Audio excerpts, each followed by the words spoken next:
For the photographer Giles Duley, a trip to document the plight of civilian amputees at a hospital in Afghanistan ended in February 2011 as he stepped on an IED en route to losing 2 legs and an arm and very nearly his life.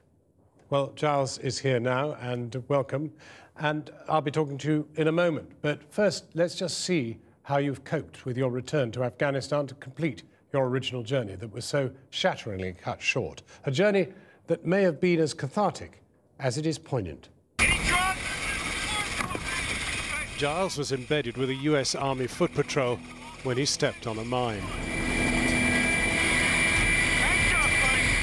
These remarkable pictures, filmed from the helmet camera of one of the medics aboard the helicopter which rescued him, capture the wholly exceptional battle by the medevac crew to preserve his life. Hey, you're a fighter, buddy. I'm gonna live. Yeah, you're gonna live. Days later, he was flown to the Queen Elizabeth Hospital in Birmingham, where he spent 45 days in intensive care, nearly dying from his injuries on more than one occasion. I've been a surgeon for 20 years and I've never seen anything like this before, and I deal a lot of trauma. And what happens is that the tissues are literally just ripped away from the body. You get dirt, mud. In Afghanistan there's like ditch water which is full of animal material. That gets blasted into the skin and the soft tissues. And that triggers a really huge response in that person's body. But despite losing both legs and his left arm, Giles was determined to work again as a photographer. Go there. Yeah, that's the whole point. So, and amazingly, to resume his trip to Afghanistan, this time with added poignancy to document the plight of civilian amputees caught in the conflict. Last October, he returned to Kabul, to the emergency hospital there.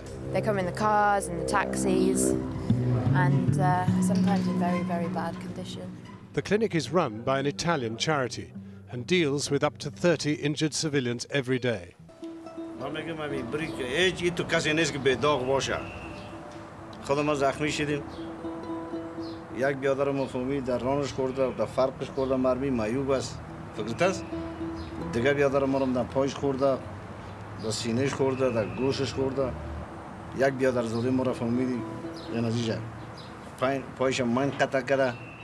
There are some 55,000 amputees in Afghanistan with little or no access to the kind of state-of-the-art NATO facility in which Giles was saved. The patients treated here are the lucky ones.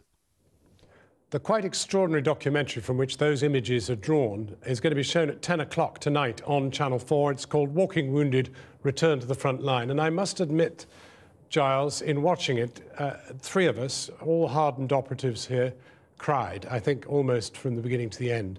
I think the particular thing which really drew us was obviously the shattering consequences of your treading on the mine, but it was the heroism, literal heroism, of the doctors in that helicopter giving their all to save your life. And you seemed to be conscious through it all. Yeah, I never lost consciousness. When I stepped on the IED, I remember just this bright white light and heat and just flying in the air. Came down on my side, and really it was a strangely calm moment. I remember looking up at the sky and the tree that was there. I could see bits of my clothing, thinking that wasn't a particularly good sign. But for some reason, you know, I was lucky. Everything stayed sort of compass mentis, and I was able to communicate with everyone. And then when the medevac crew came and I got in the helicopter.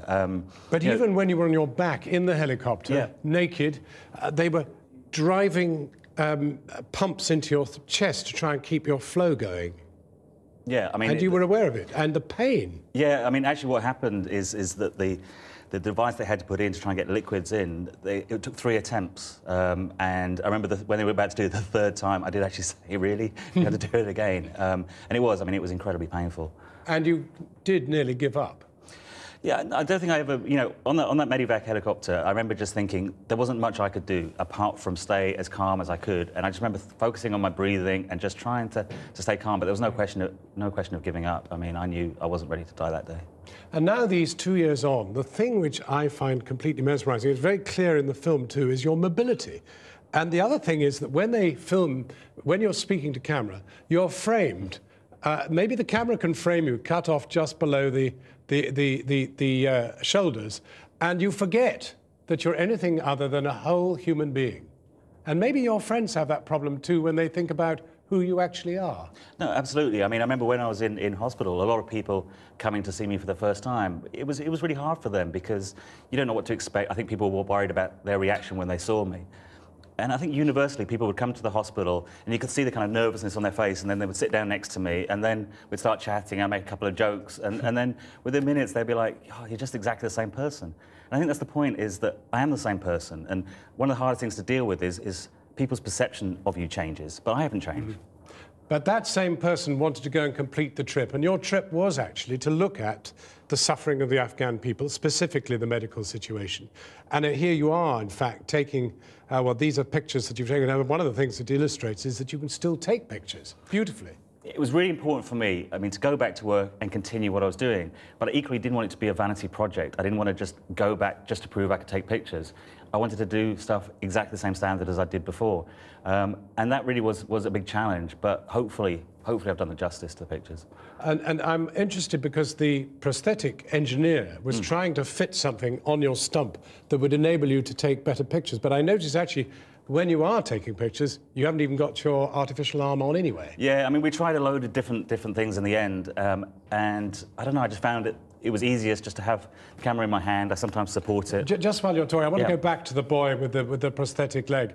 And he's such an interesting boy. He's lost both his arm and his leg. You know, in many ways, he's you. This was the most heartbreaking picture I've ever taken in my life. And, you know, sometimes people say to me, going to these places, taking photographs, doesn't it upset you? Normally it upsets me afterwards when I get home and editing.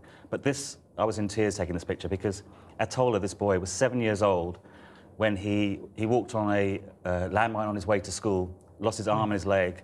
And I don't know, just looking at him, I kept thinking, how could a 7-year-old go through what I went through? But you were in an Italian charity hospital. Yeah.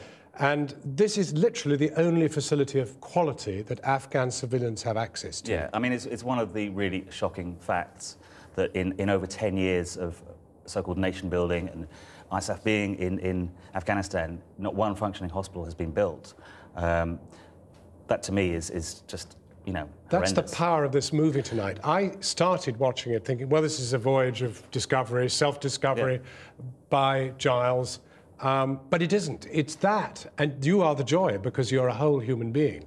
But the real essence of the film is the utter horror of the shock that is wrong with Afghanistan, the suffering of civilians. Absolutely. And I mean, when you think of, you know, 55,000 amputees in the country, I mean, these are shocking figures. And you meet people and you realise the generations that have gone through conflict. You know, I remember talking to a boy's father, and the boy was in surgery, and the father started showing me the wounds from the Russian occupation where he was almost killed. And you just realise these people have gone through generation after generation of warfare. Giles Duley, thank you very, very much indeed for coming in, and congratulations. No, thank you. And a reminder, you can see Giles's film, Walking Wounded, return to the front line at 10 o'clock tonight on Channel 4. Do not miss it.